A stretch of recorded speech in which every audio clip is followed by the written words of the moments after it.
What's going on, guys? So today we're going to be doing a lens comparison. I've got the brand new Tamron 70-180 2.8. I've got the Sony 70-200 2.8. And I've also got the 70-200 f4.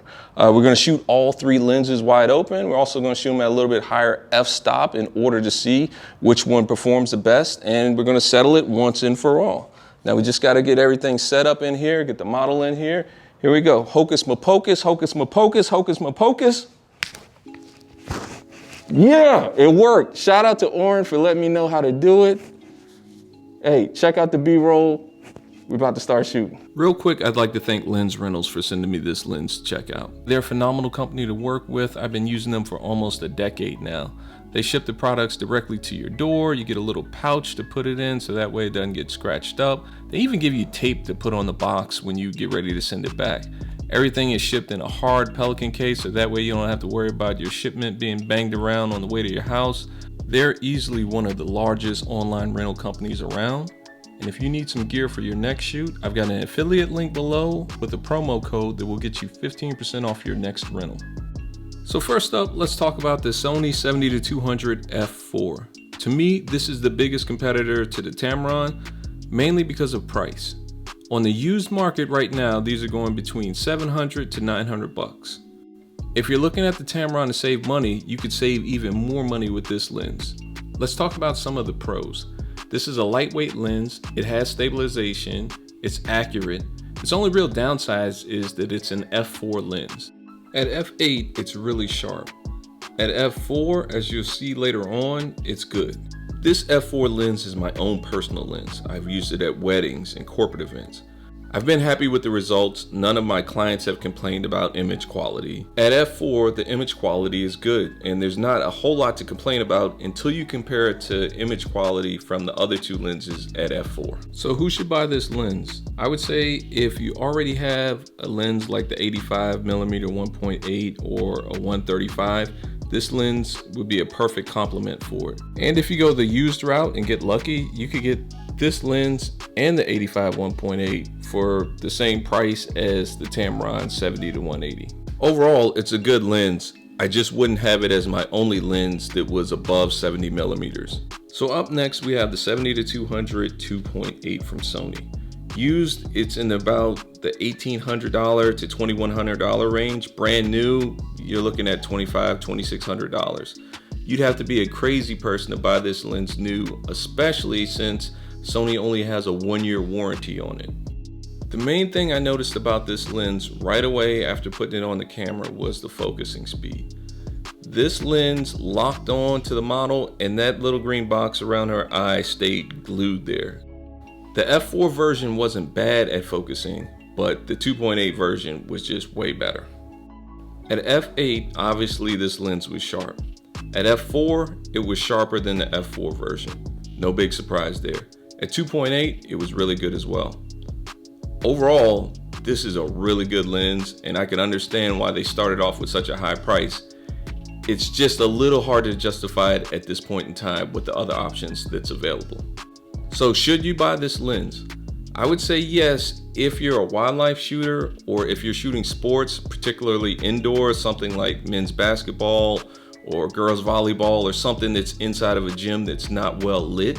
Or if you're the type of shooter that relies on your 70-200 all day long.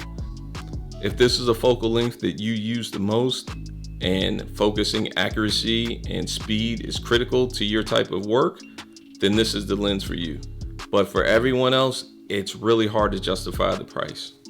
However, as Stephen A. Smith would say, if the used price starts to fall into the $1,500 to $1,600 range at some point because everyone's buying the Tamron, then I would start looking at this lens instead of the Tamron.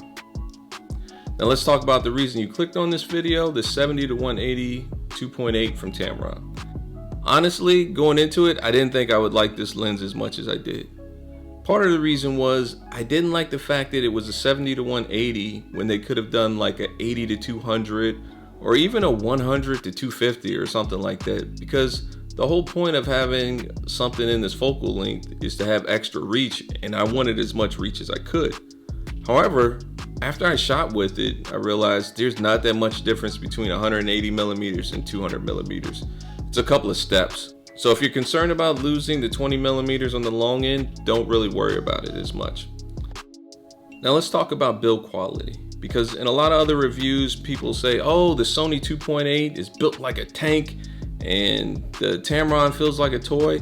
Honestly, the Tamron's build quality was fine to me. It felt like a normal mirrorless lens. All mirrorless lenses to me feel a little bit light and a little bit less well built compared to the DSLR counterparts. The Sony 2.8 felt like a DSLR lens, but the Tamron 2.8 felt like a standard mirrorless lens. There was nothing bad about it. In photos, it looks a little bit more plasticky than some of the other lenses, but in terms of actually holding it, I didn't feel any less confident in that than I did my Sony F4 lens or some of my other lenses for mirrorless. And I found that all three lenses were about the same in terms of speed going from the foreground to the background. However, the difference was with the Tamron, when I tried to focus on the model, it would acquire focus slower than the other two Sony lenses. A lot slower. However, while I was editing this video, Tamron came out with a firmware update because apparently there was some problem when you're using flash that slows down the focusing or something like that. One other issue that occurred that I'm not sure if the firmware update fixed or not was the fact that there were a lot of times during the shoot where my viewfinder just went dark. You know, I was taking shots at around 7.1 or f8, and what I believe was happening was that maybe the lens was opening up to allow more light into the camera to focus. Then it would stop down to shoot at f8, but then, I don't know, maybe it would get stuck there and would not open back up to allow more light into the camera. But this is what it looked like, and it happened multiple times during the shoot. So if anybody else out there has this lens, let me know if you've had that issue or if the firmware fixed it for you.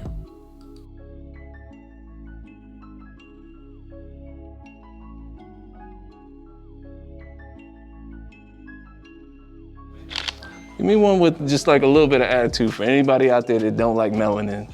Okay. Like give me like a little bit of, yeah, I'm brown skinned, you. As for sharpness, at f8, it was just as sharp as the other two Sonys. At f4, it was sharper than the f4 version of the Sony and just as good as the 2.8 version. At 2.8, I would say the two lenses were both equal if the Tamron wasn't better. But really the difference was so minor that it was hard to distinguish between the two. Overall, I think this is a great lens for portraits, and at the price, it falls right in between the other two lenses, and I think that it would be a good option for a lot of people. If you already have a 24-70 or maybe a 35 and a 50, this would be a great complement for those other lenses.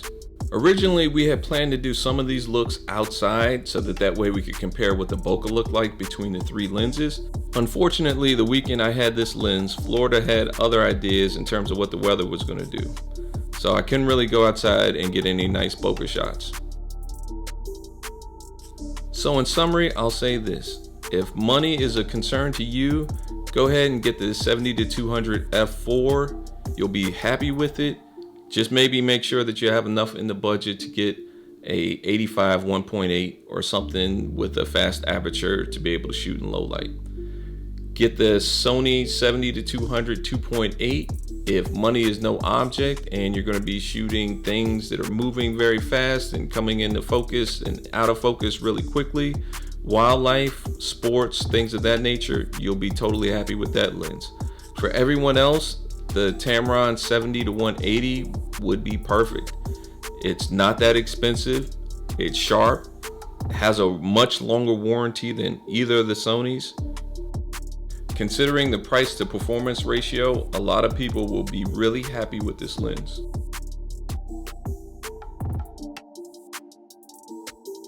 Also, leave a comment below. Let me know what lenses you already have and which one of these three lenses you're thinking about buying and why.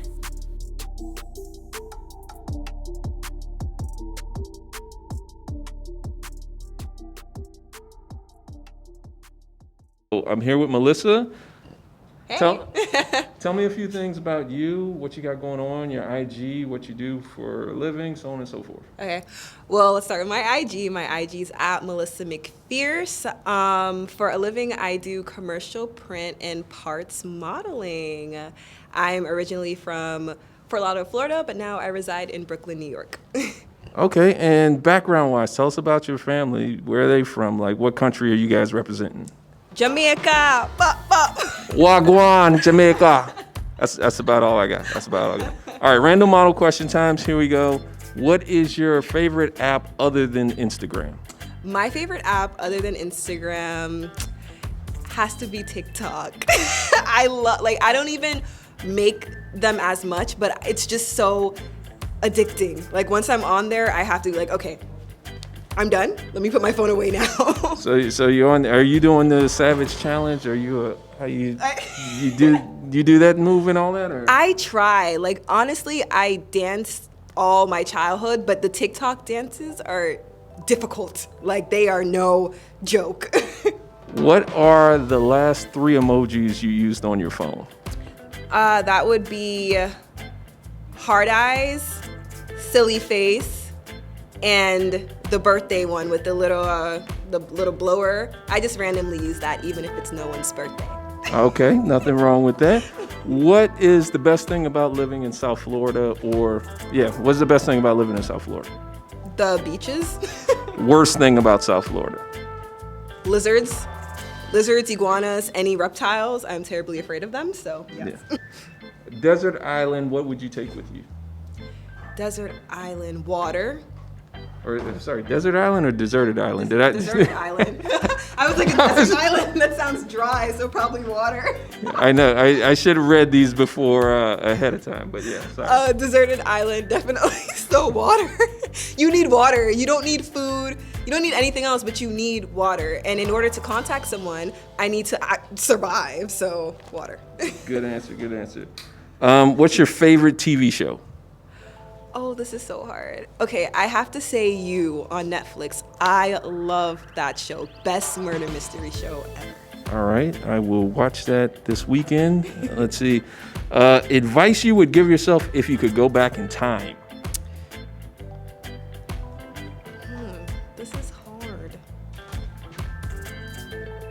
Probably I just would have started my YouTube channel before. That's about it. Speaking of which, she has a YouTube channel. We're going to link it somewhere up here or down below or whatever. I want everybody to watch this video. Go over, throw her some subs. We want to get her channel on and popping. She came here today and did an amazing job and gave us some great photos. So in addition to her IG, don't just go there and send DMs and stuff. Go over to the YouTube channel and click that subscribe button, click the like button. Before you do, click my subscribe button and the like button as well. Make sure you do that. Let's see. Last one? Who's your celebrity crush? Jadena.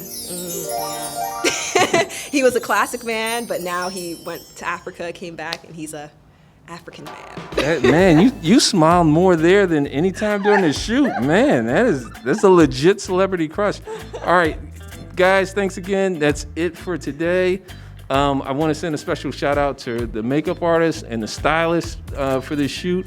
I'm going to link their info as well. I mean, without them, this shoot wouldn't have been half as good. Like, they were phenomenal. So, like, share, subscribe, social distance, wear your mask, all that stuff. See you at the next one. Peace.